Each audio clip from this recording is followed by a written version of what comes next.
Hey guys, for the next project, we are going to make like our first major design in Adobe Illustrator. That's all on our own. So we are going to design a few different types of clouds. So you'll notice there's a blue background. We'll make at least 4 clouds in total, and we're also going to have a drop shadow behind it, which we've made in Photoshop before.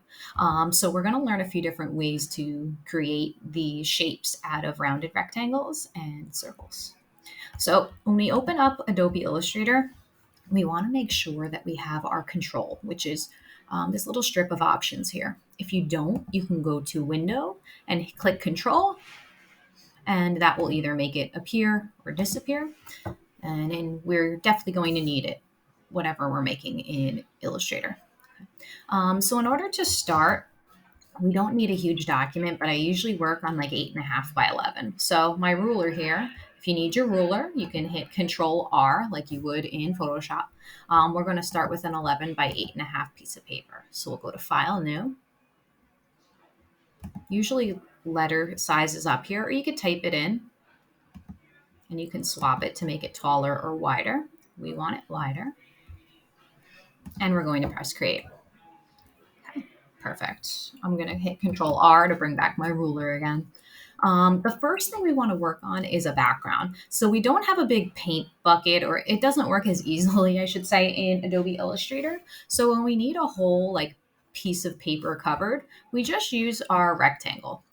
So I found my shapes here, held down the circle, click the rectangle, and I need to pick out a color. So there's a few ways you can do that. You can either click on the bigger square here, the one that's not the frame, and find some kind of blue you want for your sky. Or you can pick it over here on this strip and move these sliders around to customize it. Or you can go to Windows, Swatches, and you can get some pre-chosen colors for you. I recommend picking some kind of blue and then making the stroke empty with that slash. All right, I'm going to zoom out a little bit, and I'm going to draw my square, a rectangle, and it's going to hang off the paper. So this black outline is where the paper goes. Now, we don't really need this to ever move around, so I'm going to go to my layer panel here. You don't see it, just like Photoshop, Windows, Layer. And I'm going to hit this little blank space here next to the eyeball, and a padlock pops up. That way, none of the background sky moves around. Okay. So when we make our clouds, we can do those on another layer. And I'll do that by hitting the little plus sign like I would in Photoshop. So there's 2 ways to make clouds. I'm going to show you both ways, and you're going to make 2 of each technique. The first thing we need is just straight circles. So I'm going to go back to my circle tool here, and let's look back at the sample for a moment. I'm going to make something like this, kind of pillowy. In this case, in both of them, it looks like I had about 5 circles put together, and I'm going to make my clouds that way. So for your clouds, I'm going to click on here and change it to white, still no stroke. And they can be more oval, they can be more circle, but the key is that they're definitely overlapping a bit, and we want to try and avoid having any gaps. Don't worry if you're not really happy with the placement at the moment, that's an easy fix. Okay. I'm not happy with the placement, so I'm going to use my black arrow, or the shortcut is V, and I can move these around a little bit. Yeah, I think I like something like that a little bit better. You could even change the shape of the circles as well. Okay. Cool. Okay, so that's one technique for us. We could even tilt them, tilt some of the circles too, maybe like that. Cool, I like that a little bit better. Now, the idea is we just have a bunch of circles here, and it looks nice, but we need to combine them. So there's a few ways of doing that. Let's go back to the project outline and refer to those. Okay, so we're going to use 2 different methods to make all these circles into one. One of them is called Windows Pathfinder Unite. So we go to Window, Pathfinder. Okay. This little box pops up.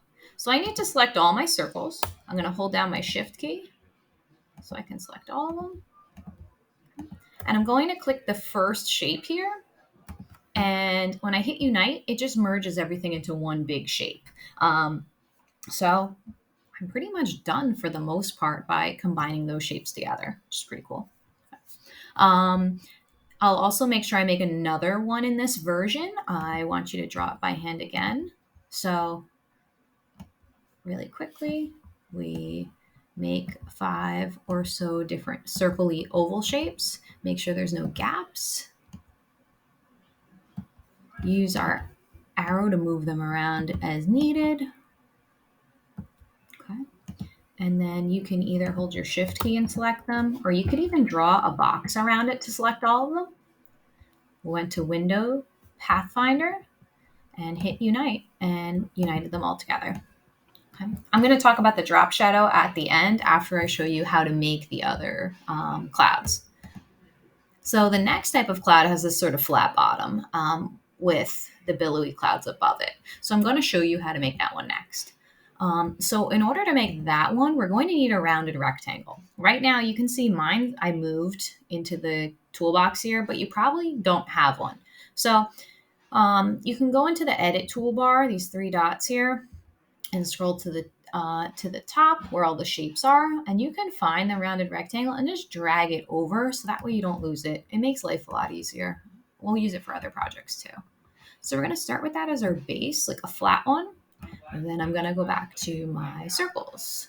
And of course, we're probably going to have to mess with the placement again, and same kind of idea applies where you don't really want any gaps.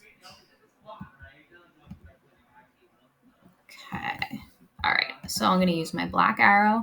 Now I'm going to move these a little bit because I don't want the edge of that rounded rectangle to show.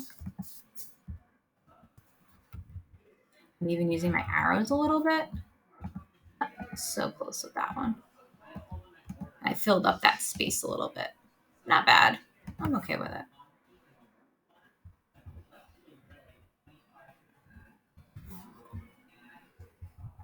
Cool.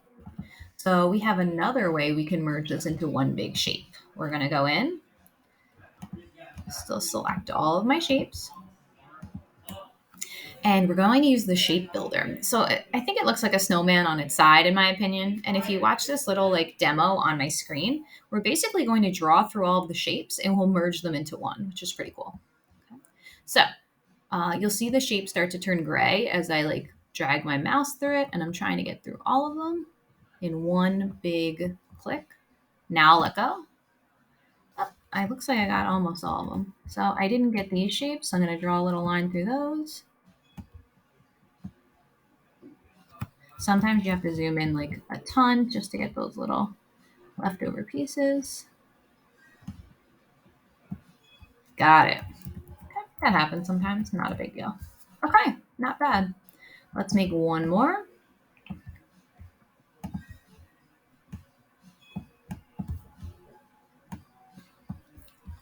Rounded rectangle for my base.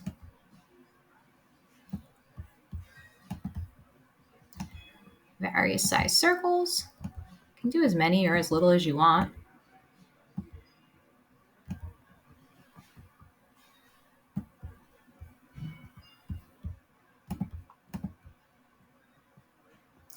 And we use our shape builder. You'll notice I have to click on the circles first, otherwise Photoshop doesn't, or Adobe Illustrator, sorry, doesn't really know what you're working on. So I need to select all of them.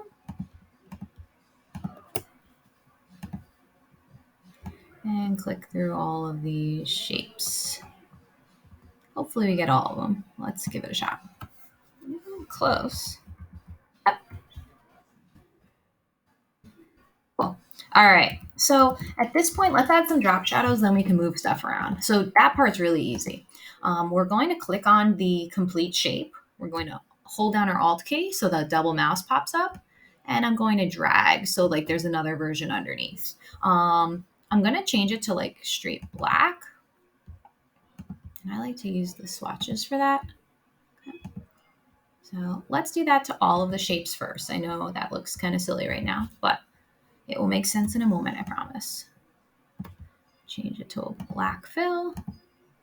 Alt click drag, change to a black fill. Alt click drag, change to a black fill. Perfect. So I'm going to use my shift key, select all the other black clouds, and we're going to just lower the opacity to like 10%.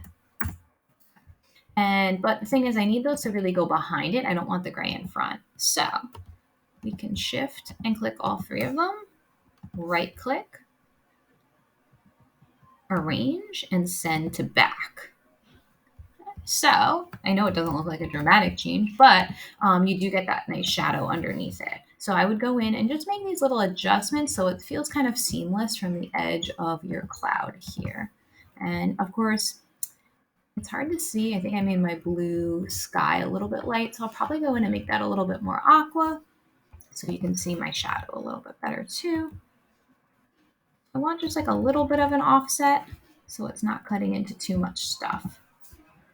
Otherwise, it looks pretty cool. And you'll notice they're all going in the same direction.